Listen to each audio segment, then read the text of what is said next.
এখন আর শরীরের যত্ন হয়তো সব কিছু প্রপারলি করে উঠতে পারি না, বাট একটা জিনিস কি, আমরা মেয়েরা ঘুম থেকে উঠেই আগে ঘর দোরে জল দিয়ে, ঘর ঝাড় দিয়ে, আমার শ্বশুরবাড়িতে এসেও আমার যেটা আমাকে শাশুড়ি শিখিয়েছিল যে গোবর ছড়া দেওয়া, উঠান ঝাড় দেওয়া, খুব তাড়াতাড়ি উঠে আগে শ্বশুরমশাইকে চা করে দেওয়া জামা কাপড় ছেড়ে। তো এটা আমার মাকেও দেখেছি, তো সেটাই করে এসেছি। আর আমার বাপের বাড়িতে বিশাল বড় উঠান ছিল, 3 বেলা উঠান ঝাড় দেওয়া। আমার মাকে উঠান ঝাড় দিতে দিতাম না, আমার মার খুব বুকে পেইন হতো।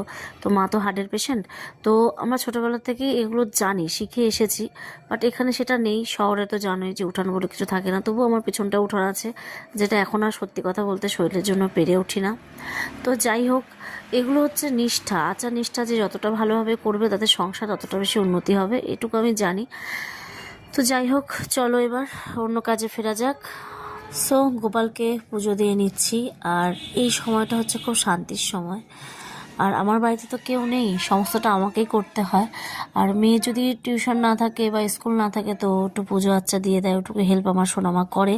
তো তোমরা জানোই যে আমার মেয়ে সারাদিন পড়াশোনার ব্যস্ত থাকে, ক্লাস 7-এ উঠেছে, পড়াশোনায় প্রচণ্ড ব্যস্ত, তাই ওকে সব কিছুতে জড়াই না। তো যতটুকু পারি নিজে করার চেষ্টা করি, শরীরটা অসুস্থ থাকলেও চেষ্টা করি।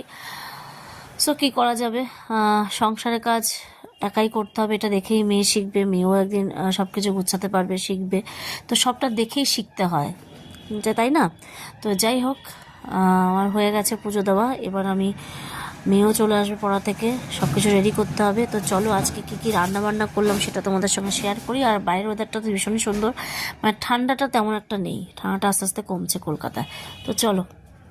সো দেখো, আজকে রান্না করেছি গরম গরম ভাত আর ডাল, যেটা না করলে আমার হবেই না, আমার হাজব্যান্ডকে টিফিন দিতে ডালটা লাগে।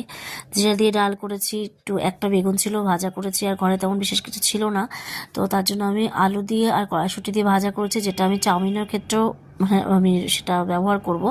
তো পেঁয়াজ রসুন আদা রসুন ফোড়ন দিয়ে আমি করব। আর এদিকে আমার হাজব্যান্ডের খাওয়া দাওয়া টিফিন দেওয়া সব কমপ্লিট, ও কিন্তু অফিসের জন্য বেরিয়ে গেছে। তারপরে আমি চাউমিন বসিয়েছি, তো চাউমিনটা করে নিলাম। চাউমিন খেতে আমি ভীষণ ভীষণ ভীষণ ভালোবাসি। মেয়েকে আমি টিফিন দেবো, আর আমি আর ছেলে খাবো। আর হাজব্যান্ডকে বলেছি 150 টাকার একটু মাংস নিয়ে আসতে, আমার মেয়েটা খুব মাংস খাওয়ার জন্য বায়না করছিল। কেননা আমাদের মানে কি বলবো, যাই হোক, মাংসটা, বাচ্চা মাংসটা ভালোই বাসে। পাতলা ঝোল করলেও 1 পিস 2 পিস খেলেও গন্ধে গন্ধে ভাতটা খেয়ে নেয়। তো দুবেলার জন্য একটু পাতলা করে ঝোল করে যাতে দুবেলা হয়ে যায়, সেভাবেই করব। তো চলো, ম্যারিনেশন করে রেখে দিলাম, নুন হলুদ টমেটো জিরার গুঁড়ি ধনিয়ার গুঁড়ি তেল দিয়ে রেখে দিলাম। তারপরে আমি সবাইকে খেতে রেতে দিয়ে তারপর নিজেও খেয়ে নিলাম। এবার মেয়েকে নিয়ে যাব রেডি করে স্কুলে দিয়ে আসতে। তো দেখো, মেয়েকে নিয়ে বেরিয়ে পড়লাম, স্কুলের গাড়িতে তুলে দিলাম।